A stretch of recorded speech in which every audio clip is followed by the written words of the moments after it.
الحمد لله رب العالمين أشهد أن لا إله إلا الله وحده لا شريك له وأشهد أن سيدنا ومولانا محمدًا عبده ورسوله صلى الله تبارك وتعالى عليه وعلى آله وأصحابه وذرياته أجمعين.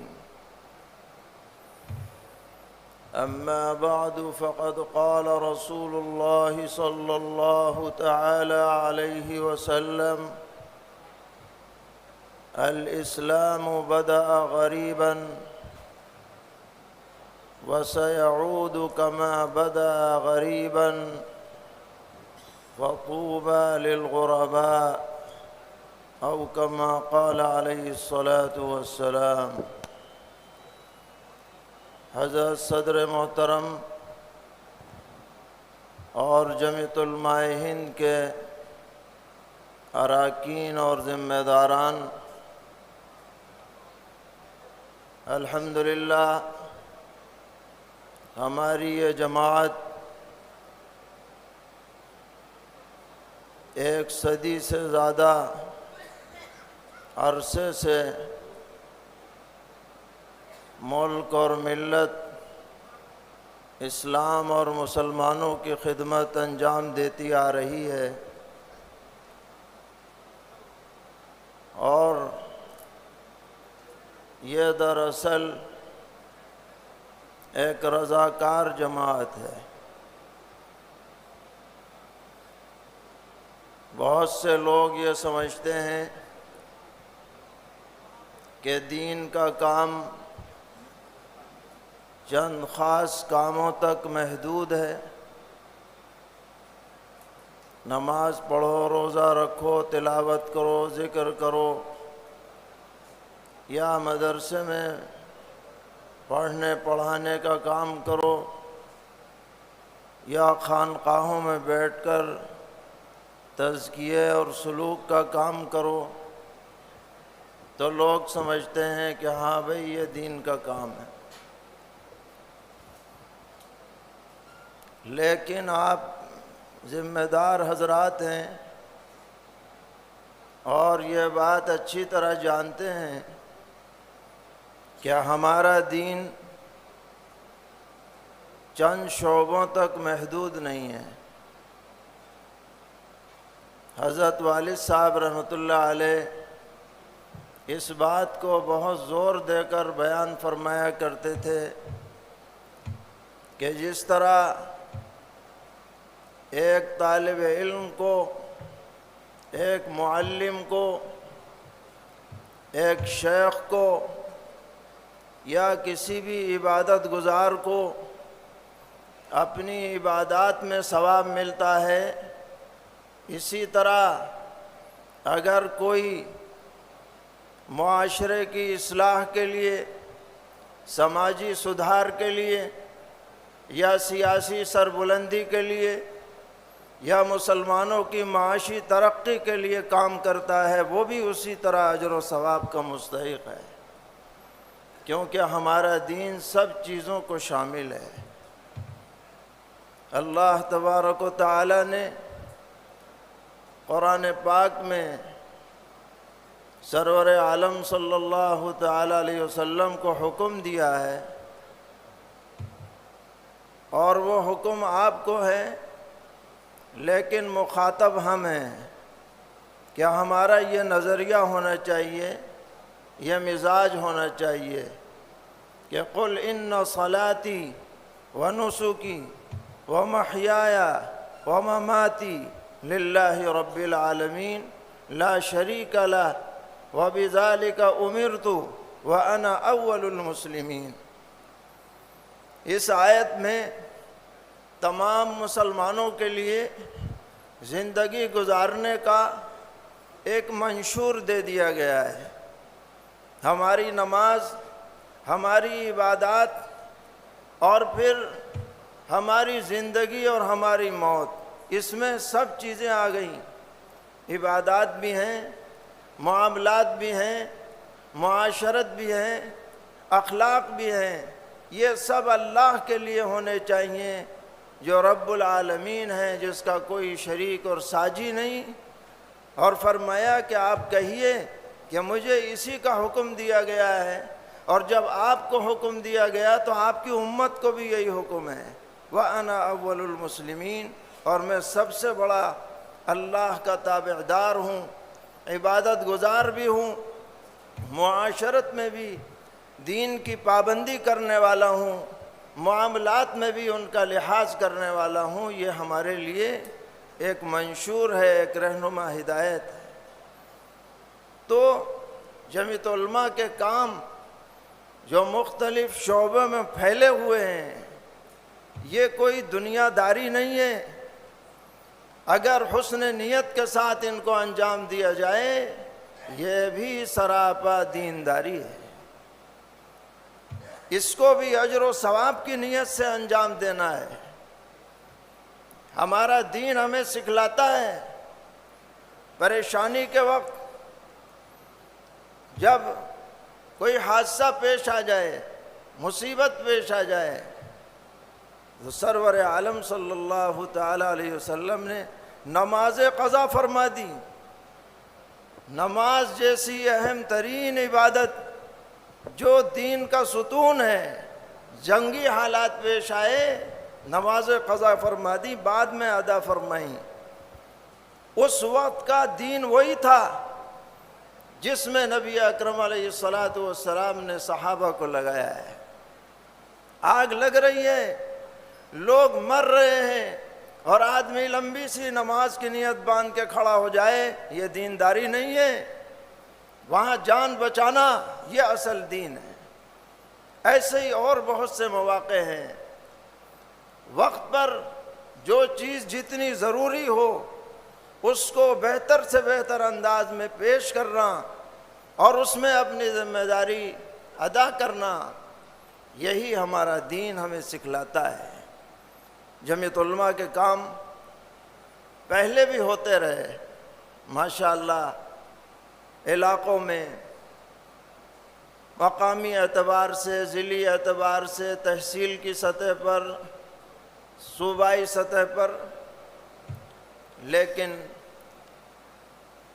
اللہ تعالیٰ بہت جزائے خیر عطا فرمائے ہمارے صدر محترم حضرت مولانا سید محمود اسد مدنی صاحب زیدہ مجدہم کو، کہ انہوں نے نئے زمانے کے تقاضوں کے مطابق ان کو منظم کرنے کا کام کیا ہے۔ کیونکہ اگر کام کو زمانے کے مطابق نہ ڈھالا جائے تو ہم پیچھے رہ جائیں گے۔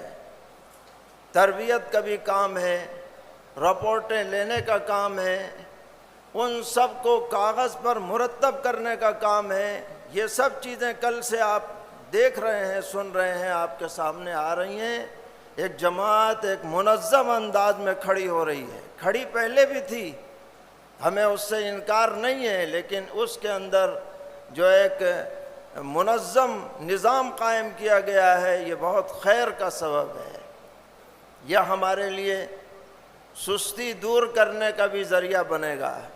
جب ہم طے کریں گے کہ ہر مہینے بیٹھنا ہے، ہر ہفتے بیٹھنا ہے، تو پچھلی کارگزاری سامنے آئے گی، اگلے کے عزائم سامنے آئیں گے، اس سے ایک ماحول بنے گا کام کرنے کا۔ اور خاص طور پر ہماری یہ ذمہ داری، جیسا کہ کل بھی ہم نے عرض کیا، کہ ہمیں اپنے معاشرے کو دیندار بنانے کی سب سے زیادہ فکر کرنی ہے۔ آج کل ہم لوگ تو ایک خاص ماحول میں رہتے ہیں، ہمیں اس کا شاید صحیح ادراک نہ ہو، اندازہ نہ ہو، لیکن جو لوگ کالج اور اسکول میں پڑھنے والے بچوں اور بچیوں سے ملتے ہیں، یا عوام جو ہمارا مسلم عوام ہے، ان سے ان کا رابطہ ہے، وہ جانتے ہیں کہ آج ان کے لیے دین ایک عجیب چیز بن چکا ہے، نامانوس بن چکا ہے۔ ایسے چھوٹے چھوٹے مسائل جن کو ہر مسلمان کو جاننا چاہیے، عام آدمی نہیں جانتا۔ پاکی ناپاکی کے مسائل معلوم نہیں ہیں۔ کوئی مسئلہ اگر بتلا دیا جائے ایسے ماحول میں تو آنکھیں کھول کے دیکھتے ہیں کہ اچھا ہمیں تو پتہ ہی نہیں تھا۔ نام ان کا مسلمانوں جیسا ضرور ہے، خاندان مسلمانوں جیسا ہے، لیکن تربیت اسلامی ماحول میں نہیں ہو رہی۔ گھر کا ماحول دین سے انتہائی دور ہے۔ یہ تو اگر جماعت کی محنتیں نہ ہوتی، جو کچھ نظر آ رہا ہے شاید یہ بھی نظر نہ آتا۔ تو دین آج غریب بن چکا ہے۔ سرور عالم صلی اللہ تعالی علیہ وسلم نے فرمایا تھا، جب اسلام اور دین دنیا میں آیا لوگوں نے آنکھیں کھول کے دیکھا یہ کیا چیز آ گئی، ہماری تمام روایتوں کے خلاف آ گئی، رسومات کے خلاف آ گئی، جہالتوں کے خلاف آ گئی، برداشت کرنے کو تیار نہیں تھے۔ دین کا ایسا معاملہ تھا شروع میں۔ فرمایا ایک زمانہ آئے گا پھر دین ایسا ہی بن جائے گا کہ لوگ دین کو سمجھیں گے اچھا ایسا بھی ہے، نامانوس ہو جائیں گے۔ تو اس وقت آپ نے خوشخبری سنائی، فطوبى للغرباء۔ اس موقع پر جب دین کو غریب سمجھا جا رہا ہو، نامانوس سمجھا جا رہا ہو، دین سے دوری عام ہو گئی ہو، جو دین پر قائم رہ کر کے اپنے کو غریب کہلوائیں گے، دنیا خوش رہے ناراض رہے ہمیں دین پر چلنا ہے، حضور فرما رہے ان کے لیے جنت کی بشارت ہے، اللہ کی خوشنودی کی بشارت ہے۔ اس غربا کی تشریح میں علماء نے کئی باتیں فرمائیں کہ اس سے خاص طور پر وہ لوگ مراد ہیں جو دین کے بگاڑ کو دور کرنے کی کوشش کریں گے، اصلاح معاشرہ کا کام کریں گے، اصلاح عقیدہ کا کام کریں گے، مسلمانوں کو دین پر جمانے کا کام کریں گے، ان کو غربا کہا گیا ہے اور ان کے لیے بشارت ہے، فطوبى للغرباء۔ آج ہمارا پیغام یہ ہے، جمعیت کا پیغام یہ ہے کہ ہم سب اس الغرباء میں شامل ہو جائیں، تو حضور کی بشارت کے ہم انشاءاللہ مستحق بن جائیں گے۔ ہم ان الغرباء میں شامل ہو جائیں اور وہ کام کریں جو غرباء کے لیے متعین ہے، یہی جمعیت علماء کا کام ہے۔ یہ سارے شعبے زندہ رہنے چاہیے، چلتے رہنے چاہیے، اور ساتھ میں ہمیں اپنے نوجوانوں کی، نوجوان فضلاء کی، اپنے طلباء کی ذہن سازی کرنی چاہیے، ان کا ذہن روشن رہے، اشتعال سے پاک رہے۔ ہمیں اندازہ ہوتا ہے درس کے دوران طلباء پرچیاں دیتے ہیں، اس سے ان کے مزاج کا پتہ چلتا ہے۔ وہ مزاج جو سوشل میڈیا کے ذریعے بنایا جاتا ہے، وہ مزاج ان تک پہنچ رہا ہے، انہیں سمجھانا پڑتا ہے۔ آج لوگ یہ سمجھتے ہیں کہ قیادت کا کام یہ ہے کہ ذرا گرم گرم تقریریں کر دو، نعرے تکبیر لگ جائے، واہ واہ ہو جائے۔ یہ قیادت نہیں ہے، قیادت یہ ہے جو جمعیت علماء کر رہی ہے۔ یہ بنیادی کام جو کیے جا رہے ہیں، نعرے ہوں یا نہ ہوں، لیکن یہ کام باقی اور زندہ رہنے چاہیے۔ انہی کے اوپر ملت کی عزت کا مدار ہے، ان کے ہم ساتھی بنیں، معاون بنیں، اور جیسا بھی جس سے ہو سکے اپنے دائرہ اثر میں رہ کر کے ان کاموں کا ساتھ دے، تو انشاءاللہ دنیا اور دین کی عزت اور وقار ہمیں نصیب ہوگا۔ اللہ تعالی ہم سب کو توفیق عطا فرمائیں، کمزوری کے باوجود ہمیں اپنے دین کے مخلص خدام میں شامل فرمائیں، اسی پر زندگی اسی پر موت نصیب فرمائیں۔ اور اپنے بزرگوں کے ساتھ ہمارا حشر فرمائیں۔ وصلی اللہ تعالی علی خیر خلقہ محمد وعلی آلہ وصحبہ اجمعین برحمتک یا ارحم الراحمین۔